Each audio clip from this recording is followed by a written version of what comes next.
everyone. It's a little after 7, so if you don't hear me, my name's Alexandra Vandekamp. I'm the executive director of Gemini Inc. And I am just so excited to have this June 19th event of our virtual monthly author series. Our featured author is Alex Temblador.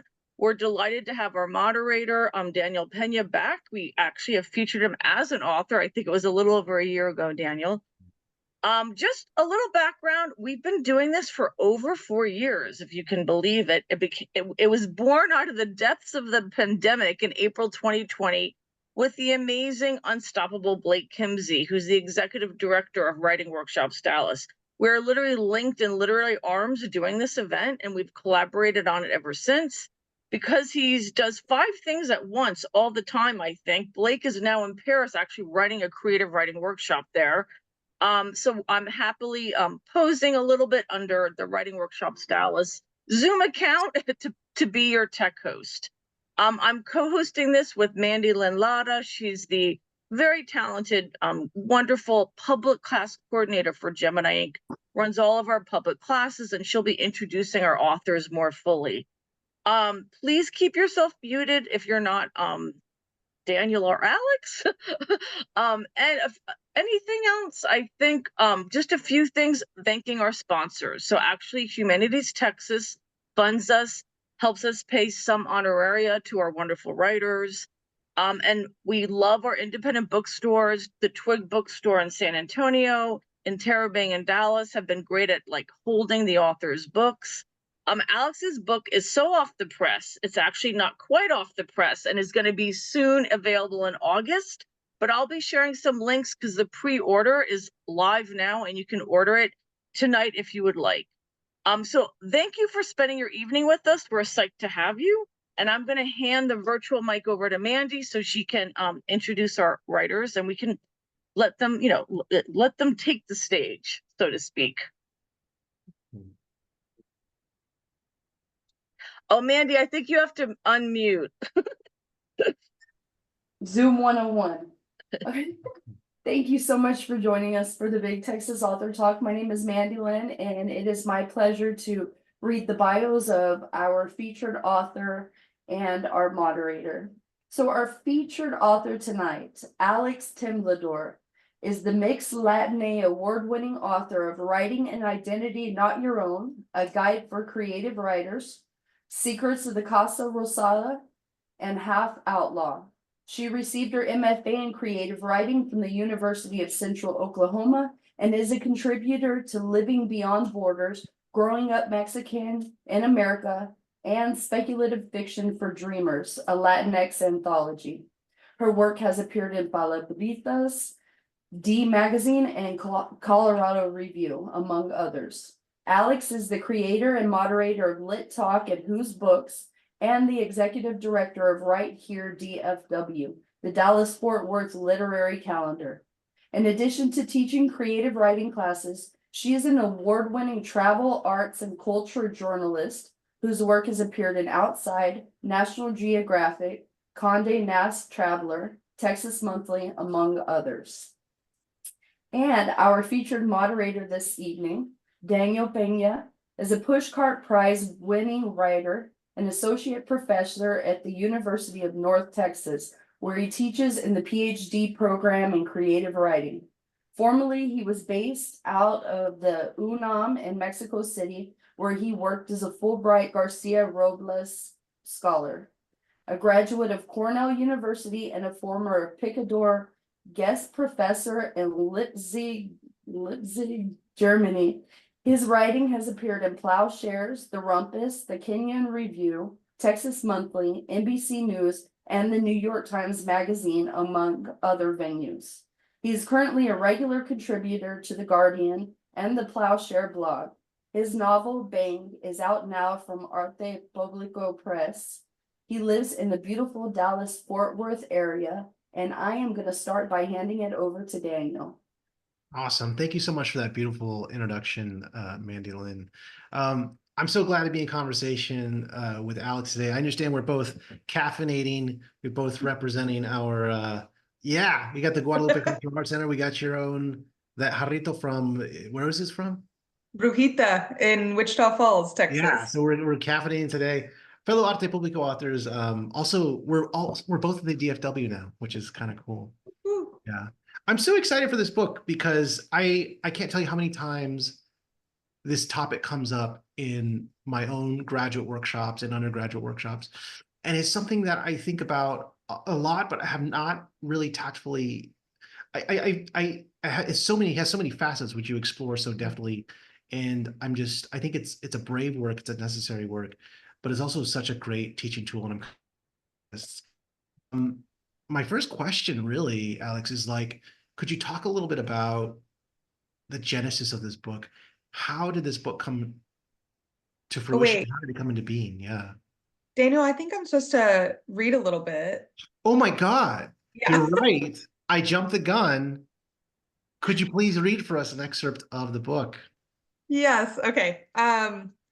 This is just going to be a little short, but so you can get a little taste of what the book has to offer. Thank you again, Gemini Inc. and Writing Workshops for having me. I'm so excited to talk to everybody, like publicly for the first time about this book that have been working on for the last 2 years and is going to come out soon. So this is from chapter 4. The chapter is called Characterization, and even though it is a writing craft book, a guide, I like to input a lot of my personal experiences. So I'm gonna read a little bit of my personal writing experience at the beginning of this chapter. In college, I wrote a short story set in the early 20th century at a psychiatric hospital in East Texas. There were 2 main characters, a Black janitor and a Mexican woman who had intellectual and physical disabilities. The 2 formed an unlikely bond in the hospital cafeteria one day over music. In addition to these 2 I have been recording this audiobook for the past 2 weeks, and I can't believe I'm stumbling right now. Oh my You're goodness. doing Okay. great. You're doing great. Thank you. In addition to these 2 main characters, there was a third villainous character, best described as a Nurse Ratched type. When I first wrote the short story, it was clear that the plot was stronger than the characterization. The 2 main characters, who had very different marginalized identities than my own, fell a little flat. When I started to rework the piece, I tried to focus on the characters' backgrounds and histories and how their marginalized identities would be perceived by others and would affect them in their personal experience.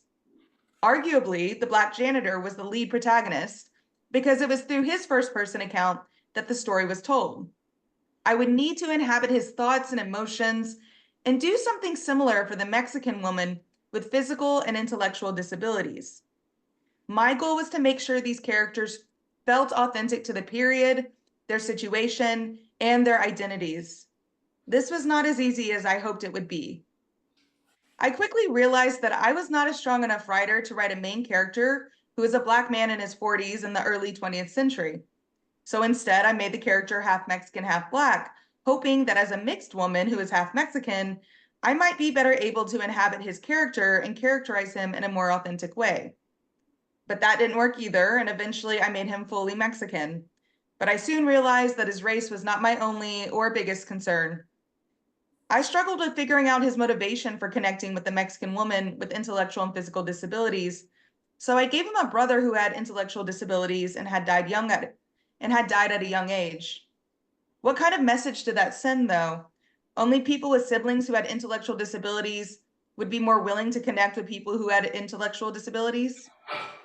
Then there was the Nurse Ratched type of character. She was clearly a stock character, too evil, without nuance. And the woman with disabilities, I felt like I had painted her as a victim in need of saving and had her undergo traumatic experiences that were not well handled. I feared she was becoming a plot device to help the janitor work through the guilt he had about his younger brother's death. I worked on the short story for 9 years, and as I look back on it now, I realize that the problems I was having with the characterization were directly bleeding into issues with the overall plot. Admittedly, a poorly written savior story with traumatic and stereotypical elements. The characterization directly affected the storyline and vice versa. I learned that if my characterization was poor and filled with misrepresentations and problematic portrayals, my storyline would be too. I'm very glad that my story never made it out in the world and that I've let it die a deserved death on a hard drive that clutters my desk. Such a short story does not need to exist in the public domain, as it would have contributed to all the things I stand against. I tell this story not because it's easy for me to, it isn't, but to showcase the importance of character building, especially as it relates to writing characters with historically marginalized identities. No matter if your character is a protagonist or a secondary or tertiary character, how you characterize them can impact your story in a myriad of ways, whether you intend it or not. Yay, that's it. That was a great reading. It gets to sort of one of the core questions that I had about this book. And I'm reluctant to start at the end, but I mean, this is sort of Do what it. this is Do it about. But wild.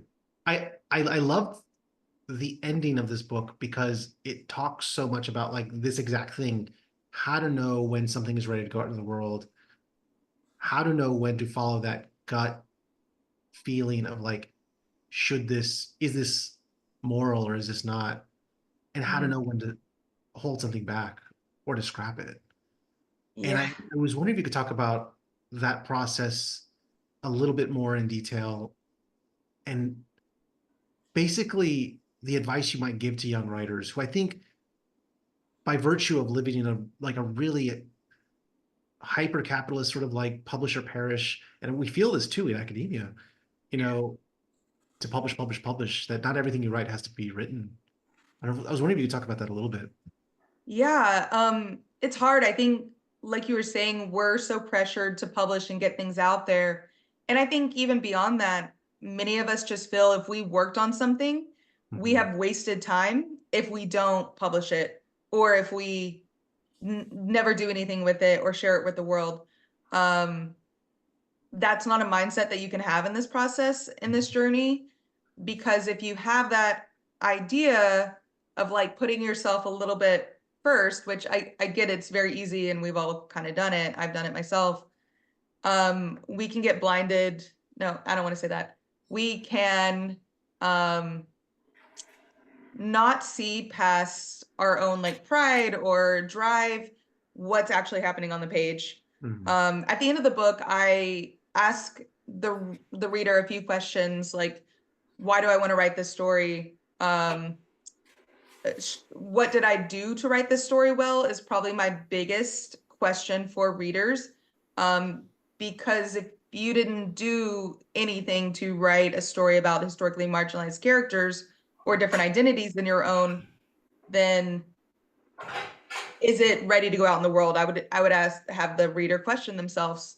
I definitely think readers need to question themselves on every aspect of this process, from the actual writing to the, okay, it's ready to go out. Have I asked other people, like beta readers and sensitivity readers, what they think? Got their feedback, have done the work to change it. So yeah, it's such a complicated thing. I got really lucky that that story didn't get picked up. Like, if it was now, I would be very upset if that story had gotten picked up, Yeah. looking back on it now. Mhm. But it's okay. Also, I encourage people to just like play, and that's a weird word to say in this context, but like experiment and play and grow and make Yeah. sure that you have this process, in hand and you're fully confident before something goes out in the world. Yeah. I thought the reason I like that last chapter too is because I feel like it's a kind of like a radical kindness to give a writer that permission to withhold. And it's something that I feel like we're not told a lot, right? Or we're not given the permission to do a lot. There's always like, how do I whip this up in shape to submit? Um, and on that level, I find like that radical empathy for the writer laced throughout. And this is what I feel like makes it really different or a different kind of craft book. I've taught a lot of workshops like in my life, and so many of these craft books, not to name names, but they could be either like intentionally obtuse or keep the reader at an armchair's distance or like nebulous in a maybe in an unintentional way. Mhm. What I love about this book is like there's like a specificity of detail and a specificity of like scenario and instance. And I mean, this is sort of like right in tandem with the genesis of the book, but I was wondering if you imagined like who the reader was, if you were writing to a specific kind of writer. Yeah. I was trying to really be mindful of all the different types of readers that could read this. Specifically, I knew I wanted creative writers, whether you're fiction, nonfiction, short story, poet, screenwriter, playwright. Like I had in mind, yes, it is a little bit more written probably toward fiction writers. Yeah. But I do think short story and nonfiction writers can take some things from it. I think there's probably an assumption that I wrote it toward people who have privileged identities, which is not true. And I say it in the book. Just because you might have a historically marginalized identity does not mean that you don't have bias and or that you can't write a different identity incorrectly. I've done it. I mean, I've seen a ton of people have done it as well. So it's not, it's kind of addressing that everybody has a different type of privilege identity in some sense. To think about that whenever you are looking at your character or building your community or building a world, and seeing how has the world kind of impacted me and is it showing up in my work? And then also I kind of wanted to say something when you were talking about earlier about having grace and like speaking to the writer and being kind to them. I also want to protect writers in a way, from getting into something that they're not yet prepared to get into, that they don't know the full consequences of doing something without really thinking and processing how they're building a character or featuring a certain community. Because we've seen people put out stuff and I don't know how much work that has gone into them self-reflecting about putting out that work, and it's ended poorly for them in some ways, or been embarrassing or confusing or uncomfortable or whatever it may be. And the other unfortunate thing is that when you publish something, your editor and your publisher's name is not on the very front of the book. It's your name. No one has your back like you're going to have your back. So I want to make sure that you know that when reading this book. Yeah. I think about this a lot in the context of even just like growing as a writer, that I'll have a lot of rookie writers, whether in a community workshop I'm teaching or a class or something, where they will publish something or they have the intent to publish something that is maybe slightly problematic. And my like Twitter self is like, oh my God, this is terrible. You're canceled or whatever. But I also, as the teacher, I put my teacher hat on and I'm just like, wow, this is a growing writer. This is someone who's growing into their, and I think about this too. Like, have you ever had, and I know I look at something I published in like 2008 or Oh yeah. 2010, and I'm just like, man, I wish I could have had that one back. Because I think I could have done a better job, or I was a little bit less nuanced at the time of writing about certain things. Mm-hmm. And I was wondering, like, if you had any thoughts about like post-publication forgiveness. You know what I mean? There are the people who have, and I think too about the worst aggressors. You invoke Janine Cummins in this, Yeah. and there's a part of me that feels incredibly bad for her because I'm like, wow, like literally, who doesn't want to believe they're a genius or who doesn't want to believe they're the next best thing from Faulkner or whatever? And there's a kind of like everyone has those sort of like spots in which they're less sort of developed on that level, and maybe through faults of their own, but also other. But I was wondering if you could talk about sort of like even that concept, like forgiveness or forgiving oneself, or I don't know, moving past that idea, because you're right, it can be incredibly disastrous for a writer who gets it like wrong. Yeah. I mean, unfortunately, like we're going to keep learning about different aspects of race and disabilities and nationalities. Not unfortunately, yay. But that means that we're going to look at our stuff from 5 years ago and go, oh my God, what was I thinking? I thought I did all the work. I thought I caught everything. Even if you did all the work and you tried to catch everything, there's still probably something that's going to come through or things are going to evolve. But yeah, I do talk, I do give examples of people who've kind of like made mistakes or published problematic things. And I only try to include people that were very famous that all of us have like talked about in different spaces. Yeah, it's hard to have forgiveness for your, like, it's hard to accept that stuff after the fact. I had somebody ask me, like, you know, how do you even kind of keep doing it? Like, how do you write with kind of that fear that something bad could be written and it comes out?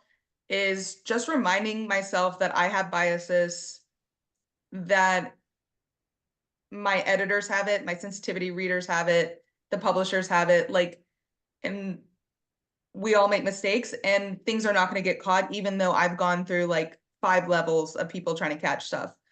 I think if something does happen, I say in the book that admit that it happened publicly, like don't hide it. Like that's probably the worst thing, and it really gets on my nerves to see, I think, maybe the industry pressuring authors or writers not to like say anything or just shut down. And if that is for your mental health and to protect yourself, I understand that too. But I say admit it, educate yourself as deeply as you can, try to make amends. There are things that publishers can do to work with you in making changes to your work. So ideally, I would hope that the publishers would be open to that. Now, if you self-publish, you know, take something down and rework it, and then if you want to put it out again, great. But hopefully you've done so much work, you've had so many eyes on it. I mean, I give a very in-depth like guide on how to edit to make sure that there is nothing kind of getting through. So hopefully it helps. Yeah, it's just hard. That's a hard thing. I think it's kind of inevitable. Even as like, if I'm just writing a regular story, somebody might not like how I wrote a plot or a setting or a character. And like, I just understand that that is a chance that I take. Yeah, I mean, one of my favorite bits of this book is you have like the checklist of like before you write. So the book is divided into 3 sections: before you write, as you're writing, kind of. I'm Yeah, you're in right. that middle, and then the end is like post writing, like sensitivity readers, etc. But there is a checklist about like what to do before you write, and I was wondering if you could talk a little bit about like coming up with that checklist, how you sort of came to formulate those ideas, and how you might address even some people who shall go unnamed, but critics who say, well, and who in their own craft books would maybe say no one should ever write outside of their identity. Yeah, I'll start with that. Number one, we've all written outside of our identity. Like we've all done it. Yeah. Every Yeah. single person. You have written a female, you've written a character who is a woman that is outside of your identity, Daniel. Like you've already done it. Sure. I've written Yeah. a man character. I've already done it. Like that's probably the easy example, right? Yeah. They're definitely probably talking about historically marginalized identities. Mhm. It's, I understand like the natural inclination to say like, don't even touch it, don't go near it, don't talk about it. It's fear because so many things have been published that's gone wrong. Publishers have continued to allow it. Most everything that's been published has been published by privileged authors writing historically marginalized identities. They still get way more of the book deals, the money, than historically marginalized authors writing within their own identities. That's not right. That is a systemic issue that publishing needs to fix. As far as the writer, I think that anybody can write whatever they want to write. They can explore whatever other identities they want to explore, but I don't always think that they do it well, which is kind of the reason why I wrote the book. As I was being taught, like I got an MFA in creative writing. I don't know if anybody else has got an MFAs or got a PhD or whatever degree that you got or education that you've received that's not part of a university. I wasn't taught how to build a character at all. That was never in any class I ever took. It was come to class, bring a short story or a chapter from your book, and we're going to analyze what you did. Yeah. Nobody told me how to do it. I didn't even read a craft book before I went to that first MFA class. Like, honestly, I didn't know anything. So I think about all these things I wasn't taught in the MFA program, or I didn't even know to seek out. And I go, well, we just all intuitively write. We don't always even think about even the characters that we're writing that are within our own identities. So we're probably maybe we're even getting that wrong because we're not even being self-reflecting on how we're writing or breaking things down to those levels. So yeah, I think you can. I just want people to do it well. But back to your other question about the pre-writing phase, I have three. I have a few different things, but it's the three main ones are diversify your media, look at your bookshelf. Do you read authors of different historically marginalized identities? Even more importantly, do you support them financially, with reviews, with Instagram followings or social media followings? Diversify the media you watch or listen to, whether it's podcast. Do you read articles? Do you inform yourself on different communities that you want to write about? Do you know about their history, the laws, the culture, and the politics? Diversify all of that. And then lastly, and probably the most important thing that I can beg people to do is integrate and get to know the community that you are trying to write about. If you do not have a close friend, and this is somebody that is, I'm not talking about a work friend or your church friend or a colleague or an associate you see at events sometimes, somebody that is your friend or that you're so close to that they would invite you to a dinner party or a funeral. Because if that happens, you understand what's at stake if you get their stories wrong. If you put something out in the world that is not great, that highlights a community in a stereotypical way or problematic way, hopefully you would catch it because you're so integrated in the community already. You know what it means for them to go out in the world and experience it in a closer way. So I really push hard on that point. Yeah. Yeah, I felt, I mean, to this end, one of the more interesting part of the books to me was this your section on exoticism in the middle of the book, in talking about it from the writer's perspective, but also the publishing perspective. And it sort of harkens back to the introduction where you bring in sort of how American Dirt and the Janine Cummins thing even came to be, just like, it's bananas to think how many people signed off on it. Like, Yeah. like pretty high functioning adults. But if Like, you we printed think like a lot of books and stuff, 76% of publishing, I'm pretty sure it's 76%. It's in the book. Yeah. Is white. Most of publishing is women, abled and straight. So all these people already come to this job with biases. Maybe they're not well informed on undocumented non-citizens and that experience, or Mexican culture, or things like that. And they don't, I mean, I think there was an instance in that book where it was people were having issues with like stereotypical things like pan de dulce with the low cafe. And it's like, yeah, that's great that we like our sweet bread. Yeah. But I said as this as we're writers, both drinking coffee right now. yeah, as writers, you want to take one step beyond the basic thing of a culture Yeah. and write something that only people in that culture are going to recognize because it's not in the mainstream. So yeah, ideally I would like people to look really deeply into the communities that they're writing about. And when they're friends with people from that community, Yeah. they get invited to carne asada and they know what's going on, like at those events and those experiences between family members or friends, and they're brought into the circle and seen, oh, this is not something I would be able to read or see on a TV show. Yeah.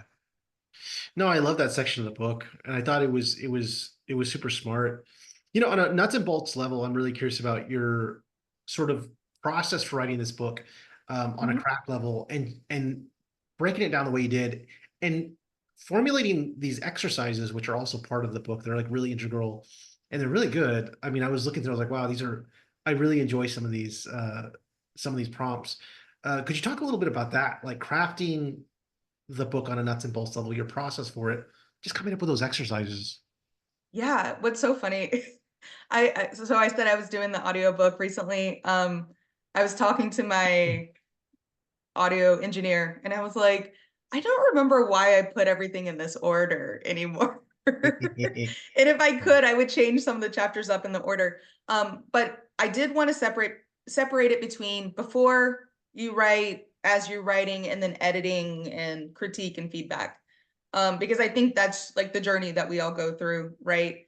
And for each chapter, I think except for 3 chapters, you have an exercise at the end.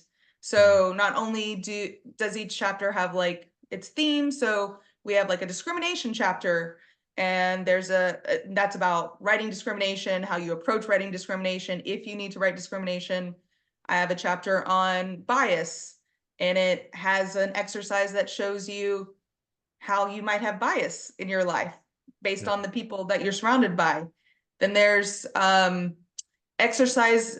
I have a section that's basically breaks down race, ethnicities, sexual orientation and romantic orientation, Mhm. disabilities, nationality, and gender identity. And for each one of those sections in that chapter, there's an exercise that makes you get into that identity and question yourself about how you might write that identity, how you portray it. I have like exercises on dialogue, like have you write a scene that has dialogue between 2 characters, one of which doesn't have your same identity, and have you analyze everything, the exposition, the words you use, the accent you described. Is there any stereotypes associated with that dialogue based on that identity? So I really wanted people to not only have those exercises, but to see like how to utilize what I just told you in the chapter within those exercises. And Yeah. they're hopefully, I think they're all easy, and there's things you can use them with every kind of writing project that you have. Yeah. Yeah. And what I love about it is the subtext of like all of them sort of underscore the fact that we're all walking around with unconscious bias. Like I was doing some of these exercises myself and I was like, man, I'm a terrible person. I was like, Me wow, this is like, no, but it hit are. these spots of myself and I was like, wow, yeah, why do it? It's not like archetype or stereotype, but you're just like, it's the fabric of what we grew up in. I mean, we're swimming in it every day, you know, and as good as our intentions are, and I even say this as someone who I would consider myself like as an educator heightened to these, and I've done the trainings and all the kinds of things. Like you're a product of the history of the land in which you inhabit. And so on that level, I love that this book brings up that sort of, it's kind of harsh truth that Yeah. we are all walking around with unconscious bias as good as our intentions are, you know? Yeah. Um, Yeah. I mean, did you hear me say earlier blinded? And I was like, no, I don't want to say that. That's an ableist Yeah. statement to say something like I'm blinded by. Um, I make mistakes Yeah. all the time. And every time I teach this class, unfortunately, something will come out of my mouth that I'm like, wait, no, and I'll catch myself. And I want us to teach each other that it's okay to be uncomfortable and to recognize our bias in the moment, to Mhm. discuss each other's bias with each other in safe spaces and conversations. Because we all have it. Every single person does. It does not matter who you are. You have bias. It's going to continue to come up your entire life because we continue to consume things, right? Yeah. To sort of backtrack earlier to talking about sort of like the publishing apparatus, you know, it's one thing too, and I think it's one of these things that what I like about this book is there's the seed of it is that the writer should take ownership of the work and sort of addressing those unconscious biases. Um, but sort of a really tough thing to sort of interface with is the fact that like we still have to negotiate our way through the publishing apparatus, which could be, I mean, we talked earlier about sort of how not diverse it is. I looked at the stats the other day because someone gave me this factoid and I bristled at it because I was like, that can't be true, but it was true that publishing is less diverse than oil and gas. Think of that. Think Whoa. of that. Publishing is less diverse. I looked at, you can look it up on the OSHA website. But Oh, of there's a course. lot of unconscious bias baked Mhm. into a system, which is already, and I think this is something that people don't recognize about American publishing is it's hyper provincial, right? It's Yeah. based out of New York and in large part Minneapolis, St. Paul, and then you have nodes in a few other places. But you go to Yeah. a country like Mexico, you're gonna have publishers in Nuevo León, Monterrey, Guadalajara, Mexico City. Yeah. Germany's gonna be Leipzig, Berlin, Frankfurt, obviously, Mhm. Munich. Like it's so decentralized. Not to say that they're less susceptible to unconscious bias, but there is something very problematic about the provinciality and the unconscious bias and this kind of like the expectation that it projects on the writers of colors. And I was wondering if you could talk about that a little bit too, about sort of like even as writers we can craft and we can come and do all this stuff, but how do we square that with the publishing machine that we have to interface with on that level? Ooh, that is hard. Yeah. It is frustrating as a woman of color, person of color who writes in publishing. I mean, I can't tell you how often I hear, we don't know how to sell your book God, because of the characters or the story that it's about. Like, I hear that very often when we go out on submission. And then also, like, I wrote a little anecdote in the book. I had a publisher reach out to me. They had a white woman who had written about Mexican cultures in the past. yeah. She had done it in a way that wasn't great. She got some criticism about it from the community. She had written another book that also featured Mexican characters, and before they gave her a deal, they wanted to get a sensitivity reader or a beta reader. And so they reached out to me and said, "Hey, would you read this?" But there was no offer for money or pay. Oh, wow. Yeah, and I was like, well, if I do this for free, she gets money, she gets an advance, and then you make money off of her as the Yeah. publisher, and I'm over here with nothing. And like, It's so time too. It's even in like that your sense, time is money as a writer I too. was and yeah, I'm a writer, I'm a freelance journalist, I've been an editor, like I've done things and I teach classes. So Mhm. my expertise is worth something, right? Even my time is, and my energy to help somebody out in that instance. And these publishers have money to pay sensitivity readers. So um, even that little thing of, I should have been offered something like that. And that comes up in this conversation. Um, and I want people to understand that, yeah, like exactly what you said, that publishing has these systemic issues and inequities. Yes, they're doing a little bit. They do have these little groups within publishing houses that try to get speakers. I mean, I spoke to Macmillan about this book, who is the parent publisher of St. Martin's Essentials, or of St. Martin's, who is the parent of St. Martin's Essentials, who is publishing this book. So I got to speak to them, all of Macmillan, on a Zoom call. Anybody could watch it after the fact, after because it was recorded. I hope what I said got out to the editors, and I spoke to the editors and the social media marketing professionals and the publicists about thinking about this entire topic for not only the writers that are writing outside of their identities, but also for writers of historically marginalized identities, realizing like we need to uplift them. There should be more of their work being published than people writing their identities. I absolutely think that is some equity that needs to be happening. And if anything, it just makes the industry a little bit better. It helps out people who are trying to write different identities, because there will be more works for them to support and read and learn from. So yeah, I just definitely, I hope that it helps on different levels, is what I was thinking when I was writing. Yeah. No, this is awesome. We're coming up on time for audience Q&A, and I've seen a ton of questions in the chat. If you have a question, go ahead and drop it down there and we can get to it. But I want to give you, Alex, any last thoughts you have, or to round out the book, or to round out the sort of our conversation. It's been wonderful. I could ask you questions all day because I have so many. I think we have a very simpatico sort of relationship and kind of a journey. Both of us from Yeah. Texas, both of us kind of having gone through sort of like, I would say like survive publishing. Yeah. We started out at Arte Publico, which is a Yeah. small, right? That was your first Yeah. book, was That was my through very first book. Arte Yeah. Publico. Yeah. Yeah. And we published around the same year. So it's been cool to see us Yeah. grow and do things. I But don't when know. I guess yeah, tell me. go Yeah. ahead. Yeah. I was My just last, when you look at the stack, how like when you look at the stats, it's like, wow, this industry really is stacked against us in many ways. yeah. Yeah. Yeah. No, I feel it.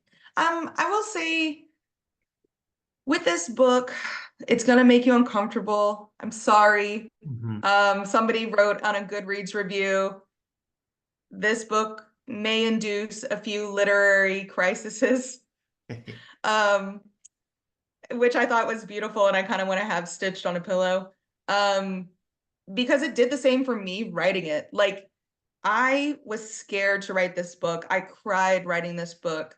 I was so nervous, but I continually hear from writers, I don't know what to do. I don't know where to look. I don't know who to talk to. I'm not getting the things I need from the education systems or from other books. And to be fair, this will be the first book that talks about the most identities, writing all these different identities. Some of the books in the past have been like one identity, like one specific type. This book will cover so many identities. It's the most expansive, and it'll be in August, the most up to date. Two other ones are being published this year. Karen Yen, The Conscious Style Guide, and Megan Von Driska is publishing A Tale of Two Titties, which is about gender identity and like men writing women. So I hope people continue to like seek this out, to be uncomfortable, to be okay with being uncomfortable in their biases, to read it and go, maybe I did make a mistake in the past, but I can fix it, or I can work on it. I can talk to my community members about this. I can talk to my critique partners about this. I can ask people to hold me accountable, because it's going to make me a better writer if they do, and they give me feedback that is real and authentic and in a safe space.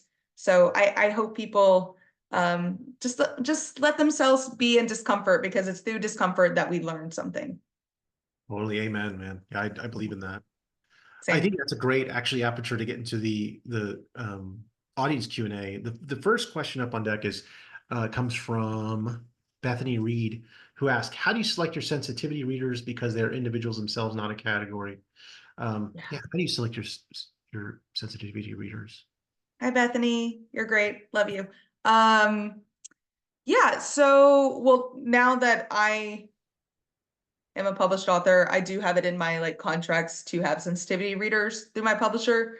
Having said that, if you have not got to that point yet and you're looking for sensitivity readers, in the book, I talk about different places that you can find sensitivity readers. So Editors of Color is a fantastic place to check out. They have a whole database and a directory. I think Firefly Creative Writing has one. I know Writing Workshops will talk to their instructors and see who is kind of doing sensitivity reading as well. There's a whole list in the back of my book that you can use.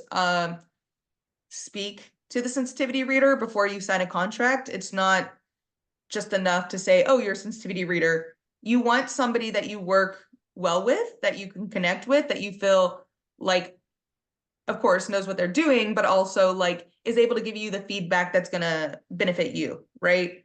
Ask them if you can talk to some of their other clients and see, did they have a good experience with them, or see if they have reviews on LinkedIn or their website, to see kind of how they like to work.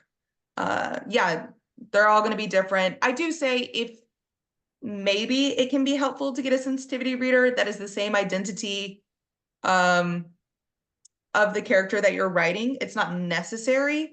They should have the training and the insight to be able to recognize stereotypes of different identities all over. If you can't find somebody, say you really want, like, you said someone may be disabled, but experience that very different from others labeled as such, right? So with disabilities, you might be writing about intellectual disabilities, but you can only find somebody who has a physical disability. Yeah, that can be hard sometimes to get somebody who is very specific in the representation that you have within your piece. You can talk that through with them about how they might approach that, how they've learned about it. But sometimes, because there probably is a limited number of sensitivity readers, you might have to either go with a couple or find a beta reader who can instead like fit that place that isn't being fit with the sensitivity reader, if that makes sense.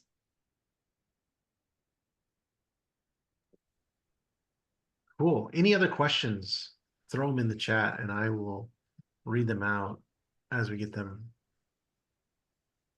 I think there's one from Pumpkin Curry. That's I'm just going by the All right, let me see if I can find it. Do I have to scroll up a little bit? yeah. Do you want me to There we read it go. out, Daniel? It's down a little bit. It's actually towards Is it the bottom. the Jodi Picoult one? Yes. Yeah, it says Pumpkin Curry. It says Jodi Picoult wrestled with the question of identity and bias when writing Small Great Things, whose protagonist is a Black female nurse caught up in a controversy including accusations of medical malfeasance by a white supremacist whose baby died in the nurse's care. She decided ultimately that she was a storyteller and that she would rely on that expertise. Is there a question attached to that? Or I don't.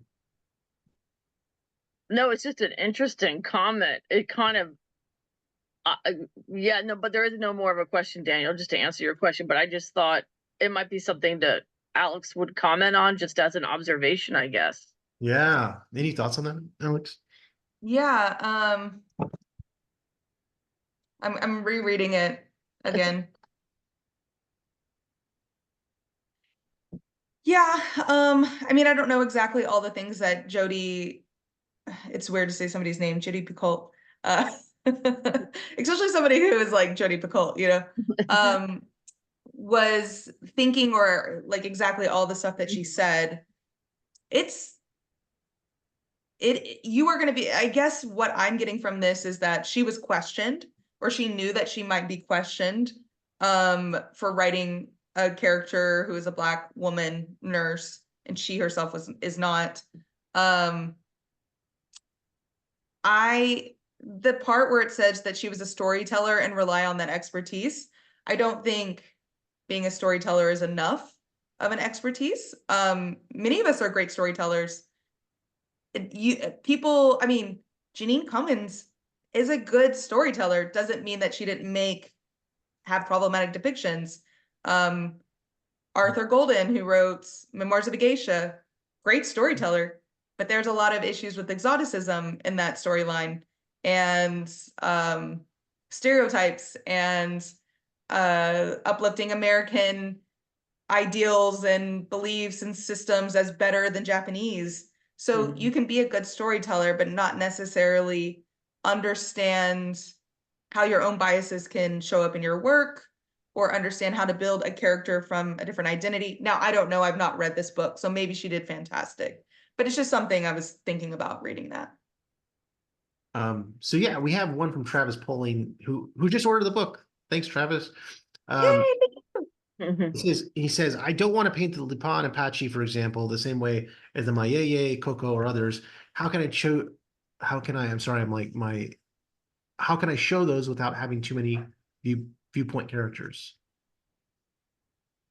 So, sorry, things are moving. How can you show the Lipan Apache viewpoint without having so many other characters that differentiate from that viewpoint? I'm guessing is kind of what's being asked.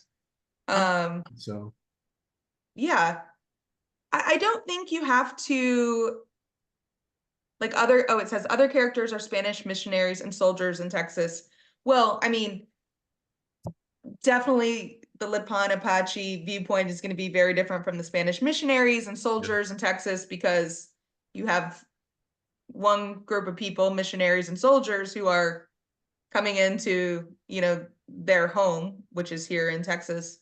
Now, I like what I'm getting from, I don't think you have to have a bunch of different indigenous viewpoints to know exactly what the Lipan Apache viewpoint is. Hopefully, you can find firsthand accounts. It might be a little bit hard. I'm assuming in the 1700s that anybody either saved it or, took the time to interview people from that nation, unfortunately.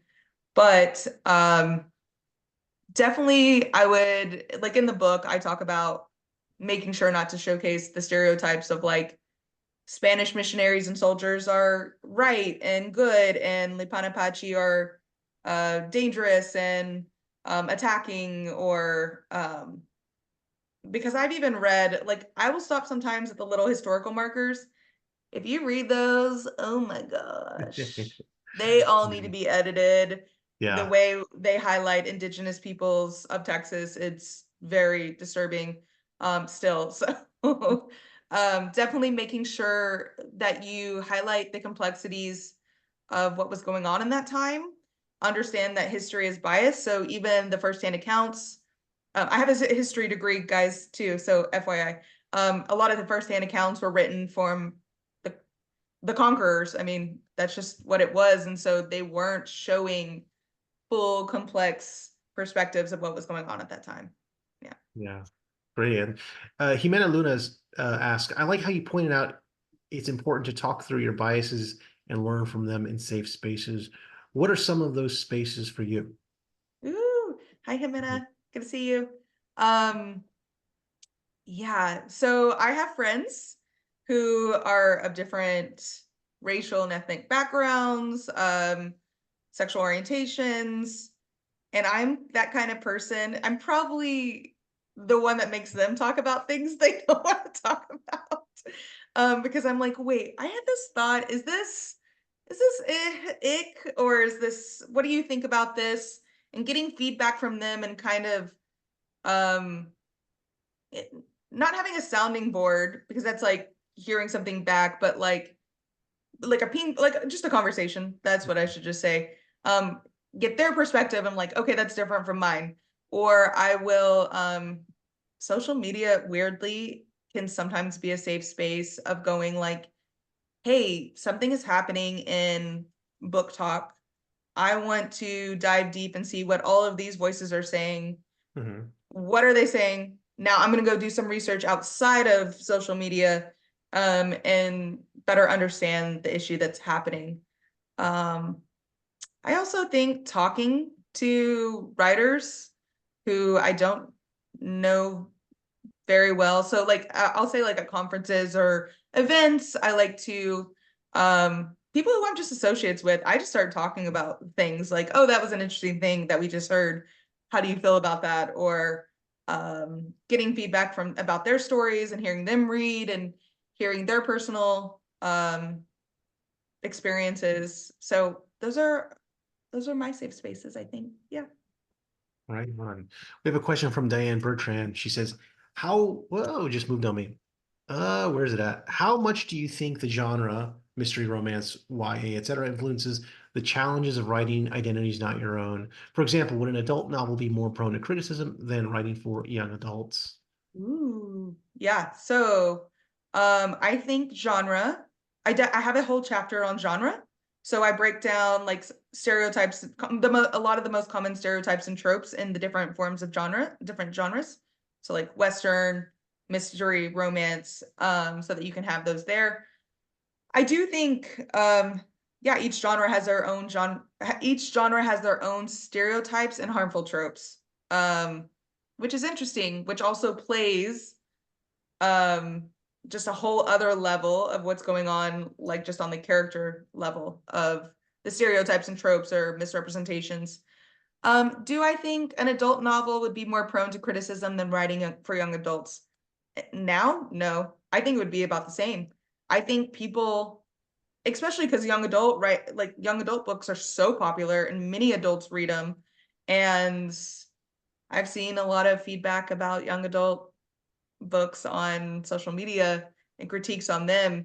Funnily enough, I would probably even say it's even more on young adults books than it would be adult novel books. Yeah, Yeah. not for any reason, just like it just happens to be like young adult reviewers are like very vigorous and excited about the works. Yeah. Yeah. These are excellent questions. I gotta Yeah, say, definitely. all these are really, really smart questions. Also, I saw somebody say that they're gonna read Yellowface by Mhm. R.F. Kuang. Yes, I just finished it. Why did I take so long to read it? It is so good. It's basically like the fictionalized version. Like what could happen if you write another identity in a fiction format? It's fantastic. It's Right on. wild. If it shows you anything, it's like how biases can just make you make decisions that are not good Mhm. when it comes to writing. Like you're like, oh, I feel attacked, so I'm gonna do this thing, or you get defensive about people criticizing you, or you think I can write anything and there's no rules and I can just do whatever. And this book really goes into like, oh, here's all the stuff that could happen. Yeah. And it's so complex too. It's fantastic. Right on. I got to get on that. I Yeah, think yeah. we're out of time, but I want to have a space for you to talk. I'm gonna usurp the last question, Yeah. which is, I mean, in this vein, what are you working on right now? What's next for you? This book comes out in August, Yes. and August then 13th. I imagine you're always working on something. Yeah. Yes. Um, wait, does your book cover picture books? Oh, that was a last question real quick. Hmm. Not particularly like the illustrations, but all of the writing it would relate to. Yeah. So definitely. What am I working on right now? We are trying to sell a novel, and I've like gotten to a point where there's kind of like this rule, like not talk about what's on sub. I don't care. I'm talking about it now. I'm at a point like whatever. I think if I speak it, maybe the universe will give it to me. Um, it's about La Llorona from a first person perspective and re-examining the myth, why it was created, why we vilify this woman, what might have been going on in terms of a mental health condition. So I'm excited. Hopefully that one gets sold. Yeah. One of my favorite things I've ever written. It also has like kind of like a at the end like a superhero bent, like can La Llorona be our hero kind of vibe. Um, which is wild. I know. And then I am working on 2 novels right now. I'm about to start really getting back into it. I kind of took a little break because I was doing the audiobook and just so much going on in my head. One is weirdly a romantasy. I've never Right written on. romantasy. I've been listening to a lot of it, getting into that genre again, and going, I don't like that stereotype. I don't like that trope. So I'm going to try to not have that in my book and see where it goes. And then the other one is speculative fiction. So it's about an author who goes missing for 13 years and shows back up and has no memory of being gone for 13 years, doesn't know 13 years has passed. And the whole book is kind of her rediscovering maybe what happened to her through writing a book, through writing like a book series. And what happens is almost too fantastical or sci-fi or wild to be true, but maybe it is. So that Right. one's fun. Yeah. Cool. Well, the book is called Writing an Identity Not Your Own. I think it's a feat. I think it's a brave book. Alex Temblador, give some snaps, y'all. Thank you so much, Awesome. Thank Daniel. Thank you. you to Gemini Inc. and Writing Workshops for having me. Thank you for all the questions. Hope to connect with y'all in person. I will be in Austin at the Agents and Editors Conference this weekend and doing a presentation, a 1-hour presentation on this. If you happen to be there, hope to see you Sunday at 10:15 a.m. So yeah, All right. All right. Thank you, everyone. thanks. Bye. Thank you. Thanks, everyone. We'll see you next month for our July edition of the Big Texas Author Talk. But this was so great. I feel like we got to buy the book because there's so much more that we obviously couldn't cover in this hour. But you did a great job, Daniel, and Alex. Very rich conversation and great questions, everyone. I agree. Yeah. Thank you so much. Y'all have a good night. You. Bye. Thanks, everyone.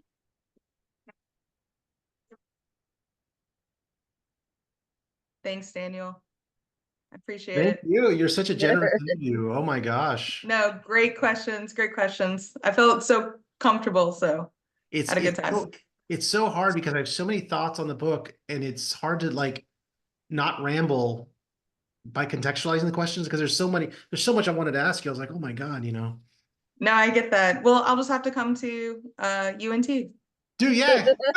Yeah, you can come up. Why not? Yeah. Yeah. I really appreciate this. Are we still recording? Can I Yeah, say I should stop. Yeah, this is, thank should I hit I should do an F-bomb real quick?